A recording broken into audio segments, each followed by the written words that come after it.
चतुर्धिक्षतत्मः सर्ग 104वां सर्ग।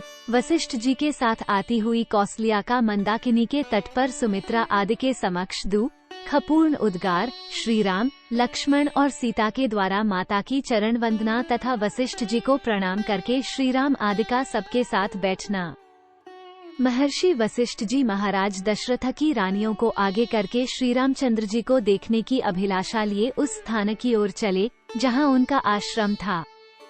एक राजरानियां मंद गति से चलती हुई जब मंदाकिनी के तट पर पहुंची, तब उन्होंने वहां श्री राम और लक्ष्मण के स्नान करने का घाट देखा। 2 इस समय कौसल्या के मुंह पर आंसुओं की धारा बह चली। उन्होंने सूखे एवं उदास मुख से दीन सुमित्रा तथा अन्य राजरानियों से कहा। 3 जो राज्य से निकाल दिए गए हैं तथा जो दूसरों को क्लेश न देने वाले कार्य ही करते हैं, उन मेरे अनाथ बच्चों का यह वन में दुर्गम तीर्थ है, जिसे इन्होंने पहले पहल स्वीकार किया है। 4 सुमित्रे, आज से रहित तुम्हारे पुत्र लक्ष्मण स्वयं आकर सदा यहीं से मेरे पुत्र के लिए जल ले जाया करते हैं। 5 यद्यपि तुम्हारे पुत्र ने छोटे से छोटा सेवा कार्य भी स्वीकार किया है, तथापि इससे वे निंदित नहीं हुए हैं, क्योंकि सद्गुणों से युक्त ज्येष्ठ भाई के प्रयोजन से रहित जो कार्य होते हैं, वे ही सब निंदित माने गए हैं। 6 तुम्हारा ये पुत्र भी उन क्लेशों के योग्य नहीं है जिन्हें आजकल वह सहन करता है। अब श्री राम लौट चलें और निम्न श्रेणी के पुरुषों के योग्य जो दुःखजनक कार्य उसके सामने प्रस्तुत है, उसे वह छोड़ दे, उसे करने का अवसर ही उसके लिए न रह जाए। 7 आगे जाकर विशालोचना कौसल्या ने देखा कि श्री राम ने पृथ्वी पर बिछे हुए दक्षिणाग्र कुशों के ऊपर अपने पिता के लिए पिसे हुए इंगदी के फल का पिंड रख छोड़ा है। 8 खी राम के द्वारा पिता के लिए भूमि पर रखे हुए उस पिंड को देखकर देवी कौसल्या ने दशरथ की सब रानियों से कहा। 9 बहनों, देखो, श्री राम ने इक्ष्वाकु कुल के स्वामी रघुकुल भूषण महात्मा पिता के लिए यह विधि पूर्वक पिंडदान किया है। 10 देवता के समान तेजस्वी वे महामना भूपाल नाना प्रकार के उत्तम भोग भोग चुके हैं, उनके लिए ये भोजन मैं उचित नहीं मानती। 11 जो चारों समुद्रों की पृथ्वी का राज्य भोग कर भूतलप देवराज इंद्र के समान प्रतापी थे, वे भूपाल महाराज दशरथ पिसे हुए इंगुदी फल का पिंड कैसे खा रहे होंगे। 12 संसार में इससे बढ़कर महान दुःख मुझे और कोई नहीं प्रतीत होता है, जिसके अधीन होकर श्री राम समृद्धिशाली होते हुए भी अपने पिता को इंगदी के पिसे हुए फल का पिंड दें। 13 श्री राम ने अपने पिता को इंगदी का पिण्याक पिसा हुआ फल प्रदान किया है, ये देखकर दुःख से मेरे हृदय के सहस्रों टुकड़े क्यों नहीं हो जाते हैं। 14 ये लौकिकी श्रुति लोक विख्यात कहावत निश्चय ही मुझे सत्य प्रतीत हो रही है कि मनुष्य स्वयं जो अन्न खाता है, उसके देवता भी उसी अन्न को ग्रहण करते हैं।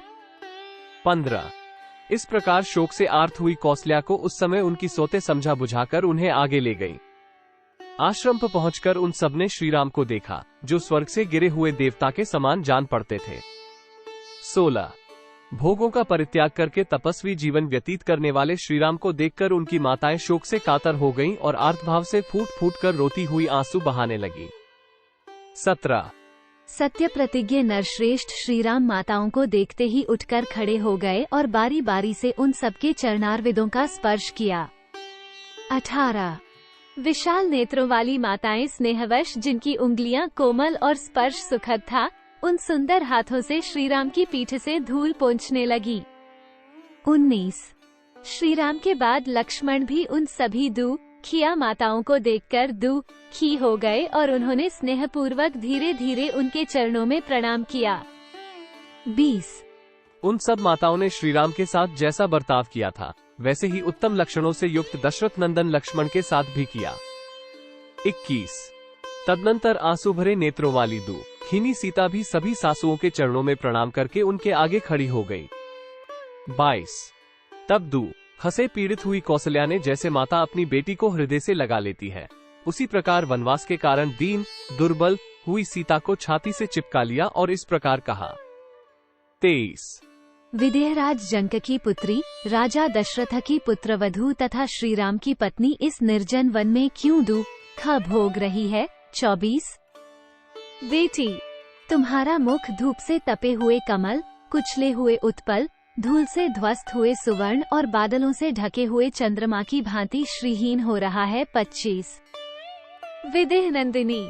जैसे आग अपने उत्पत्तिस्थान काष्ठ को दग्ध कर देती है, उसी प्रकार तुम्हारे इस मुख को देखकर मेरे मन में संकट रूपी अरणि से उत्पन्न हुआ ये शोक्यानल मुझे जलाए देता है। 26 शोकाकुल हुई माता जब इस प्रकार विलाप कर रही थी, उसी समय भरत के बड़े भाई श्रीराम ने वशिष्ठ जी के चरणों में पड़कर उन्हें दोनों हाथों से पकड़ लिया। 27 जैसे देवराज इंद्र बृहस्पति के चरणों का स्पर्श करते हैं, उसी प्रकार अग्नि के समान बढ़े हुए तेज वाले पुरोहित वशिष्ठ जी के दोनों पैर पकड़कर श्री रामचंद्र जी उनके साथ ही पृथ्वी पर बैठ गए। 28 तदनंतर धर्मात्मा भरत एक साथ आए हुए अपने सभी मंत्रियों, प्रधान पुरवासियों, सैनिकों तथा परम धर्मज्ञ पुरुषों के साथ अपने बड़े भाई के पास उनके पीछे जा बैठे। 29 उस समय श्रीराम के आसन के समीप बैठे हुए अत्यंत पराक्रमी भरत ने दिव्य दीप्ति से प्रकाशित होने वाले श्री रघुनाथ जी को तपस्वी के वेश में देखकर उनके प्रति उसी प्रकार हाथ जोड़ लिए जैसे देवराज इंद्र प्रजापति ब्रह्मा के समक्ष विनीत भाव से हाथ जोड़ते हैं। 30 उस समय वहां बैठे हुए श्रेष्ठ पुरुषों के हृदय में यथार्थ रूप से यह उत्तम कौतूहल सा जाग उठा कि देखें ये भरत जी श्री रामचंद्र जी को सत्कार पूर्वक प्रणाम करके आज उत्तम रीति से उनके समक्ष क्या कहते हैं। 31 वे सत्य प्रतिज्ञ श्री राम, महानुभाव लक्ष्मण तथा धर्मात्मा भरत, ये तीनों भाई अपने सुहृदों से घिरकर यज्ञशाला में सदस्यों द्वारा घिरे हुए त्रिविध अग्नियों के समान शोभा पा रहे थे। 32 इत्यार्षे श्रीमद् रामायणे वाल्मीकि आदिकाव्ये अयोध्या कांडे चतुर्धिकशततमः सर्ग। इस प्रकार श्री वाल्मीकि निर्मित आश्रामायण आदिकाव्य के अयोध्या कांड में 104वां सर्ग पूरा हुआ। 104